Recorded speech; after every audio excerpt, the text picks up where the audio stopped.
Okay, so we're about to dive into a story that starts as a modern archaeological puzzle, but it very quickly spirals back in time, revealing the secret, incredibly moving ritual of grief and resistance on a pre-Civil War sugar plantation. We're going to uncover a discovery that connects our world today directly to the hidden lives of the enslaved. So get this, in the 21st century, researchers are working across 7 different former plantation sites in Louisiana, and they all stumble upon the exact same thing. Buried right there beneath the dirt floors of the old slave cabins, they find these weathered wooden boxes, and inside each one, an identical haunting object. Now, state officials sealed the sites almost immediately, citing cultural sensitivity. You have to ask, right? What on earth did they find that was so sensitive it had to be sealed off from the public? And more importantly, what could it possibly tell us about the hidden world of the people who were forced to live and die on these lands? Well, before everything was shut down, one field researcher managed to jot down what he saw in a private journal. He called them transfers de memoria, which basically means memory braids. Inside every single box was a carefully preserved braid of human hair, wrapped in simple cloth and tied with this thread the color of dried blood. To really understand what these meant, we have to go all the way back to where the story actually began. So let's travel back. The year is 1853, August to be exact. We're at the Rive sugar plantation in Louisiana. This is where it all kicks off. The plantation has a brand new overseer, a guy named Thomas Gerard. And he is ambitious. He's detail-oriented, and he's about to stumble onto a secret that's been kept for decades. So Gerard is doing his first inspection of the slave quarters, and something just catches his eye. Near one of the cabins, there's a shallow depression in the ground. The soil looks loose.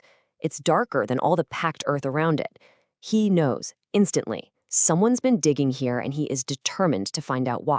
So Gerard, being the guy he is, grabs a shovel and just starts digging himself. And sure enough, about 3 feet down, thunk. His shovel hits something solid. He clears away the rest of the dirt and reveals this simple wooden box, about the size of a big book.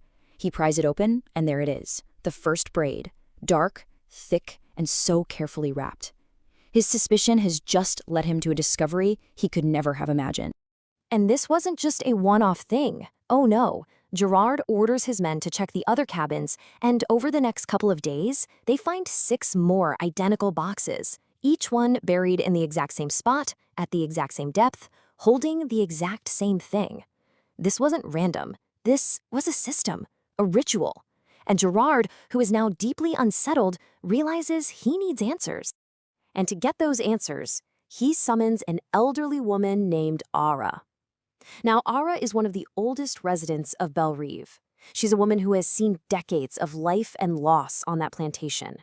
Gerard lays the 7 braids out on his table and basically asks her to tell him the truth. And this is a moment where the whole mystery just unravels into tragedy. Akara looks at the braids, and she gives him this devastatingly simple explanation. These aren't just objects, they're memorials. They are the last physical pieces of children who were lost. Ara explains the whole ritual. When a child died, or more often, was sold away from their mother, she would secretly cut a lock of their hair. She would braid it, preserve it, and then bury it in the ground right where that child last lived. It was a way to anchor their memory to the land, you know? A way to hold on when absolutely everything had been taken from them. Hearing this, Gerard realizes he's stumbled onto something so much bigger than he thought.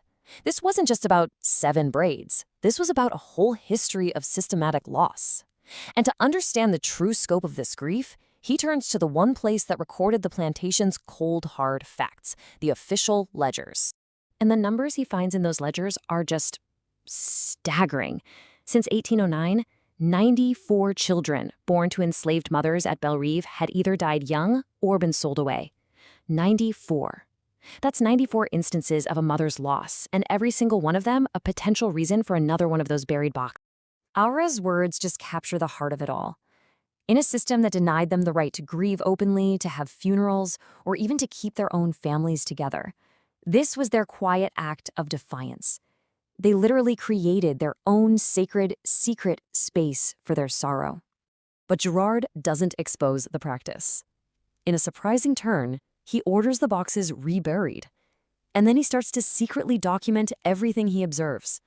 And this quiet observation soon turns into an active project when a new person arrives at Grieve, sparking one of history's most unlikely alliances. A young man named Caleb is brought to the plantation. And Caleb is rare. He's incredibly rare because he can read and write. He soon discovers Gerard's secret journal. But instead of using it against him, he does something incredible. He proposes they work together. Caleb sees the immense value in creating a proper, detailed record of these burials.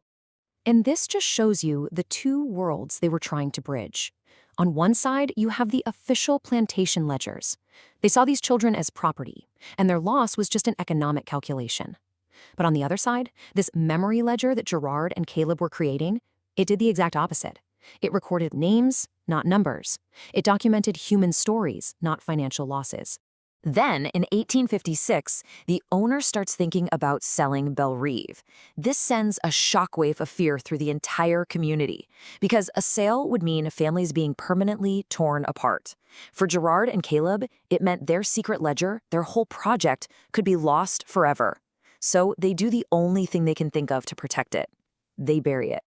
Just like the Memory Braids, their ledger is entrusted to the earth. And for over 150 years, through the utter chaos of the Civil War and all the generations that followed, it stayed hidden, just waiting. Waiting for the right person to come along and unearth its incredible story. The ledger's journey is just a story in itself. Caleb and Gerard actually managed to retrieve it during the chaos of the Civil War. Caleb, now a free man, protected that book for the rest of his life.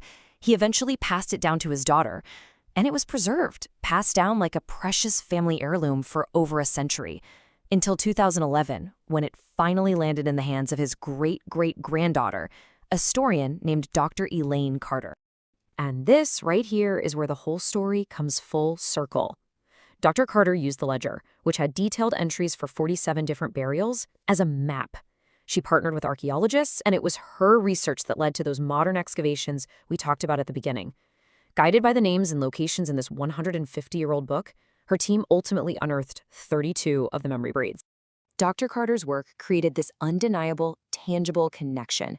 It linked the written record, the names and stories captured by an overseer and an enslaved man, to the actual physical proof of love and loss buried just 3 feet under the ground.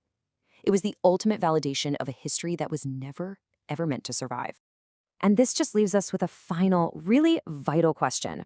The story of the Memory Braids was preserved by a series of unlikely events and incredibly dedicated people. It just makes you wonder, doesn't it? How many other acts of remembrance, of resistance, of love are still buried out there, just waiting for someone to finally listen to the whispers from the